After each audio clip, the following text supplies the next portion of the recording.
मेरे अजीज़ मतलब अस्सलाम वालेकुम, मेरा नाम उमर है और आज मेरे साथ शकीब मौजूद हैं। अस्सलाम वालेकुम शकीब। कैसे हैं आप? अल्हम्दुलिल्लाह, आप कैसे हैं? अल्लाह का शुक्र है। थैंक यू सो मच, आपने टाइम दिया आज हमें बहुत सारा। Not all. तो शकीब के पास यार ये है 1.5 टर्बो होंडा सिविक है, जिसका हमने कुछ दिन पहले रिव्यू भी आप लोगों के लिए लेकर आए थे। तो मैंने कहा शकीब के साथ आज थोड़ी गप लगाते हैं, अपना ओनरशिप एक्सपीरियंस हमारे साथ शेयर करें इस गाड़ी के बारे में।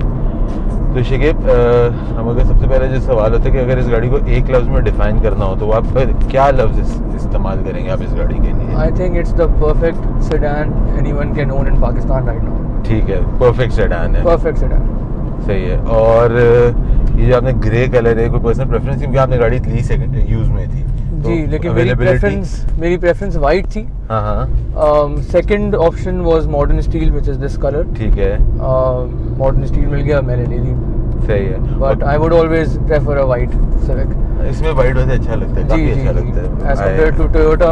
इसका वाइट ज़्यादा ब्रिलियंट है। हाँ, वो मतलब भी पहली जो ये वाली सिविक नहीं, पहली नहीं दूसरी थी, पहली मेरी भी मॉडर्न स्टील थी, दूसरी जो थी वो वाइट में थी। तो I also think white best है इस गाड़ी का। अच्छा, मुझे बताएं कि कितना टाइम हो गया गाड़ी लिए हुए आपको? मुझे अराउंड 1 ईयर हो गया है गाड़ी लिए हुए। 1 साल। I have driven around 15,000 kilometre so far. 15,000 kilometre आपने चलाई है इसको। जी। एंड सोर्स क्या थी इस गाड़ी को लेने की? मतलब कोई जानने वाले में ली थी, कोई ऐड वगैरह पे ली थी, किस तरह से? मैंने ऐड से ली थी। ऐड से ली थी। और अगर एड्स में तो कंडीशन को ऑथेंटिकेट कैसे किया था कि गाड़ी जो है वो ये? मैं खुद असेस कर लेता हूँ यूज्ड कार्स को, तो मैंने खुद ही जाके पसंद की और ले ली। सही। और ये गाड़ी आपने मतलब 1 साल पहले, if you don't mind me asking, उसकी क्या प्राइस थी इस गाड़ी की जो आपने ली है? मैंने ये ली थी 27 की। 27 लाख रुपए की। और if I am not wrong ये गाड़ी नई जो थी कोई 30 लाख रुपए के आसपास जी थी। जी, ये 30 लाख रुपए की थी। दिस इज 2016 दिसंबर। सही है। और मुझे 27 की मिल गई थी और उस वक्त 30 की इनवॉइस थी जो फाइल में लगी हुई है। और आज अगर आप ये बेचने जाते हैं तो मेरे ख्याल में 32-33 लाख इजीली 32-33 की गाड़ी है। बिल्कुल सही है। तो जब आप ये गाड़ी ले रहे थे तो कोई मतलब क्या थे अपनी नेक्स्ट गाड़ी में, what were you looking for? तो आप जाके, क्यों ऑब्वियसली जब हम गाड़ी देखते हैं तो मुख्तलिफ कंटेंडेंट्स होते हैं, हम उसके बीच में नैरो अपना सर्च करते हैं, फिर एक गाड़ी जाके लेते हैं। तो आपके क्या सर्च पैरामीटर था जिसके बाद आपने इस गाड़ी पे जाके फाइनल अपने आप को लॉक किया? So I think in the last 2-3 years मैंने RX-8 रखी, मैंने प्राडो रखी, मैंने मार्क 2 रखी। तो ये सब गाड़ियाँ भी ज़ाहिर है मेरी अपनी पसंद की गाड़ियाँ थी और मैंने इसलिए ली। तो RX-8 हैड द स्पीड जो आपको एक रश दे। बिल्कुल। मार्क 2 के पास उसकी लेंथ और उसकी वजह से सस्पेंशन की उसकी मूवमेंट और स्मूथनेस, फुल लैंडयार्ड फील आता है उसमें। और ये दोनों चीज़ें मिला के मेरे ख्याल से सिविक एक्स टर्बो मेरी ये दोनों ख्वाहिशात सेटिस्फाई कर देती है कि मुझे स्पीड और कंफर्ट आपको मुझे एक्सेलरेशन वो मिल जाता है। RX-8 या कोई भी स्पोर्ट्स कार टाइप मैं बड़ा इजीली इसको स्प्रिंट करता हूँ with in the city. Fuel economy इसकी बहुत अच्छी है। मार्क 2 जैसी लग्जरी करीब करीब मिल जाती है। फिर ज़ाहिर है नई गाड़ी है तो ड्यूरेबल है, रिलायबल है, मैं इस पर रोड ट्रिप्स करता हूँ, कोई मसला नहीं है। सही सही। मैं यूज़र से हमें थोड़ा बताता जो शकीब का भी जो है शौक है गाड़ियाँ और काफ़ी फ्रीक्वेंटली गाड़ियाँ चेंज करते हैं। तो शकीब के पास 1 साल से गाड़ी है तो इस गाड़ी में वाकई में कुछ होगा, वरना इतनी लंबी कोई गाड़ी? हाँ, वरना I think my average is 6 or 7 months 6-7 महीने। And I am still very happy with this car. I don't want to sell this in the near future. तो इससे पहले आपका डेली ड्राइवर मार्क 2 थी? जी, इससे पहले मार्क 2 से आप इस पे स्वैप मारा और ये भी आपका प्राइमरी ड्राइव डेली के तौर पे? I drive around 60-70 kilometre daily से 8 से 70 पूरा दिन में चला। तो इसका फ्यूल एवरेज आपको क्या है मिल रहा है इस पे? देखें, ज़ाहिर है फैमिली होती है साथ में तो आप गाड़ी में बैठ के खा पी भी रहे होते हैं तो आइडल भी गाड़ी खड़ी होती है। तो इस तरह अगर आप एवरेज देखें तो इट गिव्स मी अराउंड 11-11.5। ठीक है। मगर अगर आप देखें इसमें जो ट्रिप भी है वो oil change to oil change मैं मेजर करता हूँ तो अकॉर्डिंग टू दिस ये 4200 किलोमीटर्स में जो एवरेज है वो 13.2 का है। सही है। और इसका रीज़न ये है कि मैं जब सुबह ऑफिस जा रहा होता हूँ तो सड़कें खाली होती हैं। तो अगर मैं सिर्फ होम टू ऑफिस चेक करूं तो इट गिव्स मी अराउंड 16.5 माशाल्लाह। तो बहुत ख्याल से वो एवरेज आउट होके ये कहीं 13-13.5 का एवरेज मुझे बड़ा इजीली मिल रहा है, जिसके अंदर मैं बहुत अच्छी एवरेज। मैं I won't call it a light foot drive, मैं अक्सर इसको एक्सीलरेट करता हूँ, मैं पैडल शिफ्टर यूज़ करता हूँ, हाई रेव्स पे जाता हूँ। तो ये जो फ्यूल केस के अंदर बड़ा एक जब आई थी गाड़ी, बड़ा एक कंट्रोवर्सी थी कि जिसमें हाई ऑक्टेन डालें नहीं तो नॉकिंग आ जाती है, और फिर वो होंडा ने उसका कोई सोल्यूशन निकाला था, डी-ट्यून की थी गाड़ियाँ। तो आपकी गाड़ी में आप हाई ऑक्टेन ही पे चला रहे हो, नॉर्मल फ्यूल के साथ आती है अभी भी नॉकिंग, क्या सीन है, और इसकी डी-ट्यून करवा चुके हैं, क्या है, थोड़ा सा अगर बताएं।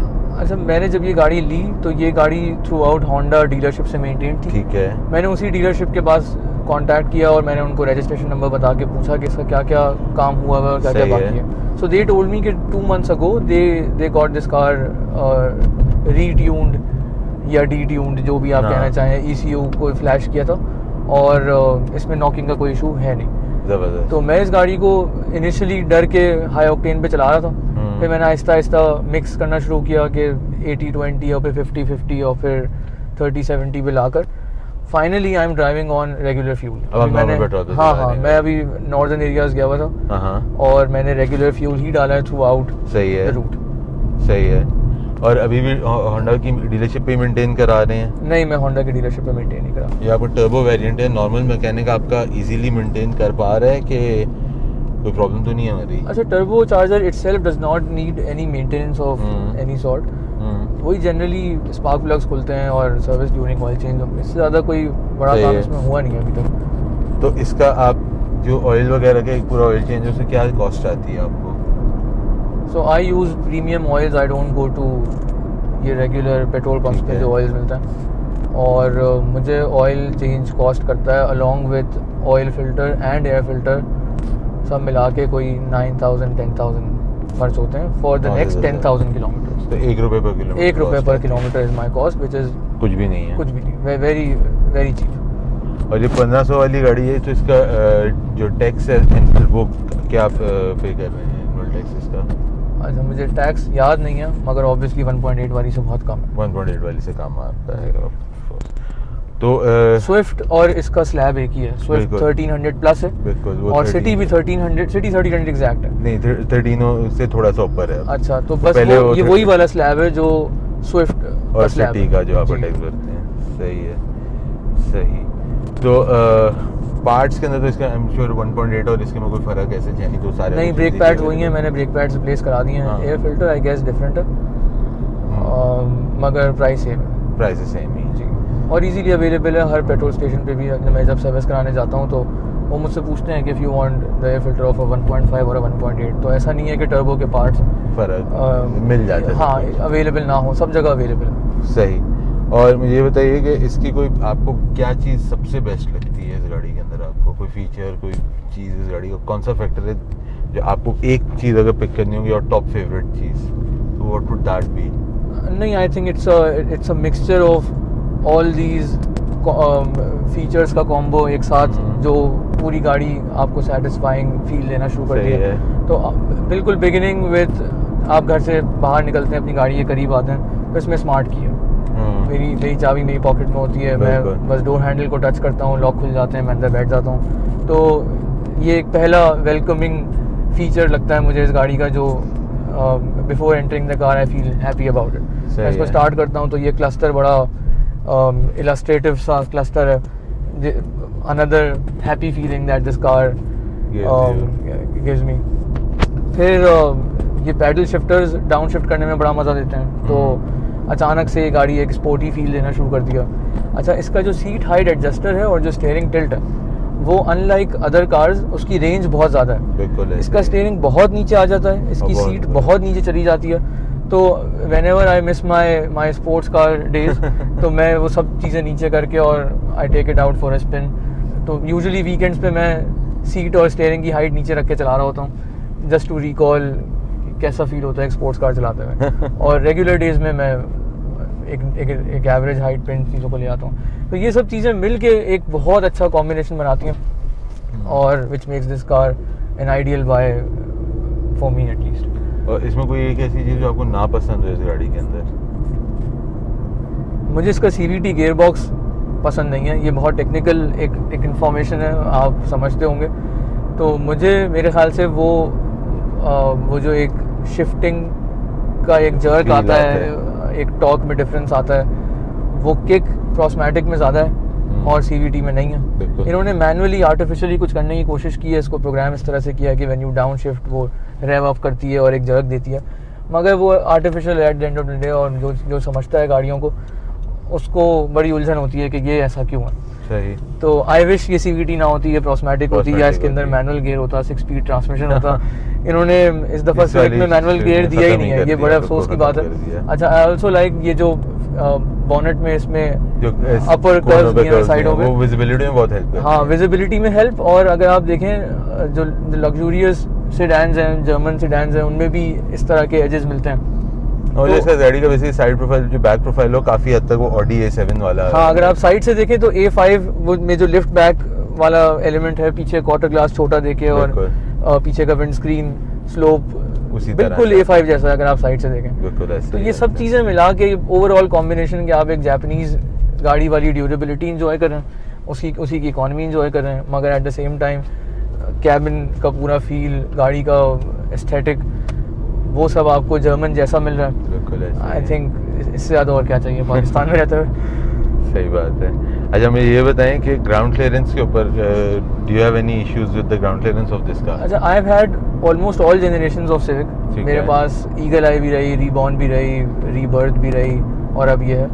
मेरे ख्याल से उन सबसे बेहतर इसका ग्राउंड क्लियरेंस है। मेरी रीबॉर्न फिर भी टच होती थी, बिल्कुल मेरी ये गाड़ी कहीं टच नहीं होती। सही। सही। एंड पार्किंग फ्रेंडलीनेस में what do you suggest with all the cameras, how easy it is to maneuver? And दूसरा जो सामान चोरी होने वाला हमारे यहाँ पे एक फैक्टर होता है, उसके ऊपर क्या है? अच्छा, अभी आप मुझसे पूछ रहे थे कि इस गाड़ी में वो एक चीज़ जो हाँ। मेरे ख्याल से वो एक चीज़ ये है कि आपने अगर ऑब्जर्व किया हो, इस गाड़ी का स्टेयरिंग एक राउंड मुड़ता है दोनों साइड्स में। बिल्कुल। एक एवरेज गाड़ी का स्टेयरिंग 2.5 राउंड या समटाइम्स 3 राउंड्स करके वो अपना टर्निंग रेडियस जो इसके वो ले रहा होता काफ़ी है। सेंसिटिविटीज आते हैं। तो इसकी स्टेयरिंग की सेंसिटिविटी बहुत ज़्यादा है। बिल्कुल ऐसे ही है। इसी तरह जब आप पार्क कर रहे होते हैं तो बहुत कम स्टेयरिंग घुमा के आप इसको खड़ी पार्क कर है। सकते हैं। बिल्कुल ऐसे ही। Also this car has a front camera and a back camera, तो बिल्कुल। पार्किंग के वक्त मुझे उसमें भी बड़ी आसानी मिल जाती है। और इसके बम्पर्स अगर आप देखें तो आगे से फ्लैट नहीं है, बल्कि थोड़े से कर्व्ड हैं।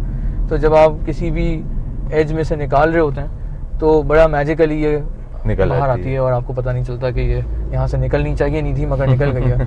तो पार्किंग के हिसाब से कोई इश्यूज़ नहीं है, वेरी इजी टू पार्क। मेरी Mark 2 बड़ी मुश्किल थी पार्क करना, वो साइज भी बड़ा है। And so was Mark X, but this is very easy to park. सही। And if you could exchange one feature, कोई एक ऐसा फीचर हो जो आप इस गाड़ी का देकर कुछ और ले लें, तो वो क्या होगा? मेरे ख्याल से एल्टिस ग्रैंडी में ये रियर स्प्लिट सीट्स होती हैं, बिल्कुल ऐसे ही है। और इसमें नहीं है। हाँ, इसमें नहीं है। ये एक और फीचर है जो मैंने मिस किया जब मैं किसी को एयरपोर्ट लेने के लिए गया और मेरी गाड़ी में लगेज नहीं आ सका, तो मुझे ये फील हुआ कि ये एल्टिस ग्रैंडी में होता है और इस गाड़ी में नहीं है। इसमें नहीं। ये एक चीज़ होती तो बड़ा अच्छा हो जाता। मैंने वो बेस ट्यूब वगैरह लगाई हुई है, तो बिल्कुल ही मैं सामान नहीं रख पाया उस दिन, सिर्फ एक ही सूटकेस आ सका। ये एक चीज़ है जो मुझे मिल जाती तो बड़ा एक प्लस पॉइंट होता। उसके बाद अदर देन दैट देना टेक्निकली क्या मुझे चाहेंगे? मतलब उसके साथ कुछ देना पड़ेगा? ऐसे देना नहीं भी दे पड़ेगा। सकते। हाँ, एक्सचेंज है ना। नहीं, मैं कुछ नहीं देना चाहता इस गाड़ी में तो से। इस पे ये नहीं- इकॉनमी मोड ले लीजिए आप। हाँ, ये बटन ऐसे ही है, बस वो यूज होता हाँ, है। नहीं इससे फ़र्क पड़ता है, मगर एट द कॉस्ट ऑफ के AC जल्दी जल्दी ट्रिप होगा, या हाई रेव्स पे देर में जाएगी, गियर शिफ्टिंग मज़े की नहीं होगी, फिर फ़ायदा क्या? और सही। वो सब कुछ करने के बाद 1 किलोमीटर पर लीटर का फ़र्क पड़ता है। बिल्कुल। तो मुझे नहीं चाहिए। मैं बहुत सेटिस्फाइड हूँ with the economy that I am already getting without economy. और ये जितने भी मैंने अभी तक आपसे शेयर किए हैं statistics regarding kilometres per litre, these are all with economy Without mode off. Off. I सही। Don't drive with economy mode on. सही है। तो ये आप मुझसे ले लें और मुझे स्प्लिट सीट दे दें। And मुझे ये बताएं कि if you can go back in time and reconsider your decision, तो क्या लगता है सही डिसीजन लिया तो? एब्सोल्युटली। मुझे हर कोई कह रहा था ये गाड़ी नॉक करती है, इस गाड़ी की इकॉनमी ख़राब है। Even used car dealers used to tell me के 5-6 से ज़्यादा इसका एवरेज नहीं है, टर्बो लगा हुआ है इसके अंदर, लेकिन ऐसा नहीं है। तो अगर आप साइंटिफिकली समझें टर्बो की टेक्नोलॉजी को, तो ये एक छोटे इंजन के साथ इन्होंने टर्बो चार्जर लगा के इसका सारा आउटपुट अर्लियर RPMs में डिलीवर हो जाता है। जो बेसिकली अब आपकी जर्मन गाड़ियाँ भी हैं, सॉरी आपकी बात गाड़ी में, जो जर्मन गाड़ियाँ भी हैं उनमें जी। छोटे इंजन से आपको टर्बो चार्जर देके बिल्कुल, पावर बिल्कुल। आपकी ज़्यादा बढ़ा सब में देते ऐसे ही हैं। है, बिल्कुल ऑडीज ऐसे ही है। में, मर्क्स में, टर्बो चार्जर्स लगे हुए हैं छोटे इंजन के साथ, और वो हायर हॉर्स पावर दे रहे हैं बिल्कुल। With a smaller CC engine, तो आप टैक्स पे भी बचाते हैं, आपको फ्यूल इकॉनमी बेहतर मिलती है। तो आई वाज डूइंग मैंने इसका स्पीड लिमिट टच किया 207 और इसका आरपीएम था कहीं 4500 के पास। सही। Still had a lot of room, मगर वो स्पीड लिमिटर की वजह से वो उससे ऊपर क्रॉस नहीं करी ऊपर थी। नहीं जाती। मगर एक 1.5 गाड़ी 207 पे जा रही है और आरपीएम भी कम है। और आई थिंक ये टर्बो चार्जर की वजह से ये बिल्कुल बेनिफिट है। ऐसे ही है। मुझे ये बताएं कि on the scale of 1 to 10 ये गाड़ी कितनी कंफर्टेबल है आपके हिसाब से? कंफर्टेबल ये गाड़ी है 8। 8। हाँ, और वो कहाँ पे लैग कहाँ कर इन्होंने रही है? लंबर सपोर्ट नहीं दिया इस गाड़ी के अंदर, दे देते बड़ा अच्छा होता, लेकिन लोकल गाड़ियों में आमतौर पे लंबर सपोर्ट है नहीं। ये एक कमी है जो मुझे फील होती है। तो even at the road trip मैंने एक छोटा क्वेश्चन कहीं रखा था। जनरली डेली ड्राइव में मुझे कभी ये चीज़ फील नहीं हुई, मुझे रोड ट्रिप पे ये चीज़ फील हुई कि यहाँ एक सपोर्ट की ज़रूरत है। वरना हेडरेस्ट इसका बड़ा अच्छा सा प्लेस हुआ है, आमतौर पर इन गाड़ियों में हेडरेस्ट सही प्लेस नहीं हुए होता है। फिर इसकी सीट में वो बकेट सीट वाला एलिमेंट आपको मिल रहा है जब आप सीट हाइट नीचे लेके आते हैं, तो वो सब मुझे बहुत अपील करता है। पीछे की सीट अगर आप देखें तो पीछे की सीट इसकी एक सर्टन रिक्लाइंड पोजीशन में है ऑलरेडी। तो if you have a driver and you are sitting at the back seat, तो आप यहाँ पे इसका रियर एंटरटेनमेंट सिस्टम खोल लें, उसमें कैमरा भी लगा हुआ है, तो if you are on a Skype call आप बड़ा इजीली वो यूज़ कर सकते हैं। अच्छा, वो पीछे का जो टच स्क्रीन है वो फ्रंट से कनेक्टेड है, तो if you want to change track, जी if you want to change track, if you want to switch on to radio channel, तो आप सब पीछे से कंट्रोल कर सकते हैं। वो बड़ा एक फैंसी है। अच्छा, उसमें एक हेडफोन का जैक भी दिया हुआ, अनदर प्लस। बाबा को पीछे हाँ, आपने पीछे के हेडफोन लगा सीट में हेडफोन का जैक लगा हुआ है, तो पीछे की सीट से भी बड़ा मैं मुतमईन हूँ, कंफर्टेबल है। इसमें फ्लैट फ्लोर नहीं है पिछला नहीं जो जनरेशन तक था। हाँ रिबॉन में था, बड़ा अपील करता था। वो बेसिकली ईगल है, रिबॉन और रीगो तीनों में आता जी है, इसके अंदर आगे जी, पता इसमें नहीं है, ये दे देते तो अच्छा ही रहता, क्योंकि जो 5th पैसेंजर होता है वो बड़ा कंफर्टेबल बैठता था उन गाड़ियों में, इस गाड़ी में नहीं बैठ पा रहा है। खैर मार्क एक्स में भी ऐसा ही है कि वो बहुत ऊंचा सेंटर है, खैर उसमें तो रियर व्हील ड्राइव है, समझ आता है कि फ्लैट फ्लोर नहीं दे सकते, बट इसका मुझे नहीं समझ में आया, शायद ग्राउंड क्लियरेंस ऑलरेडी थी नीचे, एग्जॉस्ट पाइप जा रहा होगा। बाकी प्रैक्टिकलिटी में on the scale of 1 to 10 ये वो डिस्चार्ज 20 इसी प्रैक्टिस बहुत। अच्छा, मुझे ये बताएं कि तो आप जब भी कोई गाड़ी लेते हैं, सॉरी मैं आपकी बात हाँ। काट रहा हूँ, आप जब भी कोई गाड़ी लेते हैं आप उसके नेक्स्ट गाड़ी ऑलरेडी सोच के बैठे हो बिल्कुल। कि ये हो गई, अब इसके बाद मैं ये लूँगा, बिल्कुल। कम से कम मैं हमेशा से इसी तरह सोचता हूँ। बिल्कुल। मैं अभी तक इसका नेक्स्ट आप मुझे नहीं समझ में आया अभी तक कि मुझे क्या है। तो मुझे ये बताएं आपके अलावा घर में और भी कोई गाड़ी चलाते हैं और उनका क्या इस गाड़ी के बारे में ख्याल है? So I live with my parents, मेरी वाइफ हैं, मेरा भाई है, हम सभी। So my father is a car freak somewhat, so is my younger brother. हम सभी चला रहे होते हैं इसको और सबको पसंद है। Absolutely satisfied. Everyone loves it. हाँ, तो मेरा भाई तो ये कहता है कि ये तो कोई जर्मन चीज़ है और बहुत light years ahead of time इन्होंने कुछ बना दिया। जैसे जब रिबॉन आई थी नई नई, तो बिल्कुल। एकदम सब हैरान थे कि ये क्या बना दिया, ये ये क्या तो है? कोई बहुत दूर की कोई चीज़ आई है, करोड़ा इसको बहुत देर में पहुँचेगी। I think civic x is another design by civic, जो बहुत आगे का इन्होंने बना दिया। अच्छा, मुझे ये बताएं अभी आप इस पे पूरा ट्रिप करके आए हैं, जी, तो कैसा रहा? मतलब आप काफ़ी आगे तक कहाँ तक गए और कैसी रही इसकी परफॉर्मेंस गाड़ी की? So I left from Karachi to Multan to Islamabad, then Abbottabad, वहाँ से नथिया गली एंड बैक। सही है। और 3300 किलोमीटर्स का ये ट्रिप था। सही है। और मैंने बिल्कुल इस बात की परवाह नहीं कि मैं कौन से पेट्रोल पंप से डाल रहा हूँ, बस ये कि किसी ब्रांड का हो, कोई रैंडम पेट्रोल स्टेशन से नहीं डाला। लेकिन हाई ऑक्टेन मुझे सब जगह ना ही मिल रहा था, ना मैं आजकल डालता हूँ हाई ऑक्टेन, तो रेगुलर फ्यूल पे ही गई, रेगुलर फ्यूल पे ही आई। ट्रिप का overall average was 14.8 and this includes के मैंने स्पीड लिमिट्स को 207 तक टच किया, बिल्कुल हाई स्पीड्स को। और नथिया गली में ज़ाहिर है वो एलिवेशन है, एबटाबाद की पहाड़ी है, वो एलिवेशन है। कितने लोग थे गाड़ी के अंदर? सॉरी, हम बस 2 लोग थे। अच्छा, सही, ज़बरदस्त, वेरी नाइस। एंड गाड़ी बिल्कुल परफेक्टली होकर है। हाँ, क्रूज़ कंट्रोल में लगाते थे हम, चलते रहते। तो जब यहाँ पे मेरे तो सवालात हो जाते हैं ख़त्म। अब अगर आपके पास कुछ ऐसा है जो आपको लगता है इस गाड़ी के मुतालिक जो अभी तक हमने जिस पर बात नहीं की हो, तो आपके पास फ्लोर है, आप बिल्कुल उसमें ऐड कर सकते हैं। I think you have covered every bit. मैं बस यही समझता हूँ कि बड़ा अच्छा हुआ कि सिविक एक्स यहाँ पे जो आई, खासे फीचर्स इन्होंने दे दिए। काफ़ी सारे हैं। कुछ और हैं जो मैं इंटरनेशनल मार्केट में सुनता हूँ और मुझे लगता है कि होते तो बड़ा मज़ा आता। वन ऑफ देम इज़ के वो लेन असिस्ट आता है इंटरनेशनल मार्केट में, और एक फ्रंट रेडार आता है जिससे ब्रेकिंग कंट्रोल होती है। फ्रंट कोलिजन वाला front collision जो sensor होता है। वेजल में आपके पास मिल जाती है, उसमें नहीं आता। जी, और उन्होंने साइड मिरर्स में भी कैमराज दिए हैं, वो लेन असिस्टेंस के लिए। आई एम नॉट मिस्टेकन, ये फीचर है, होता बड़ा अच्छा होता। नहीं है, चले कोई बात नहीं है। हमने रीबॉर्न में क्रूज कंट्रोल नहीं एंजॉय किया, हमें इस वाले मॉडल में क्रूज कंट्रोल मिला हुआ है। रीबर्थ में भी था वैसे। रीबर्थ में भी आ गया। तो वैसे you have covered every bit of it, I think. तो ये था शेप के साथ इनकी सिविक एक्स 1.5 टर्बो का। थैंक यू सो मच, आपको एक दफ़ा फिर से आपने यहाँ का टाइम दिया। आप लोगों को कैसा लगा कमेंट्स में ज़रूर बताइएगा, और अपने घर वालों का ख्याल रखिएगा। अगली दफ़ा जल्दी। अल्लाह हाफ़िज़।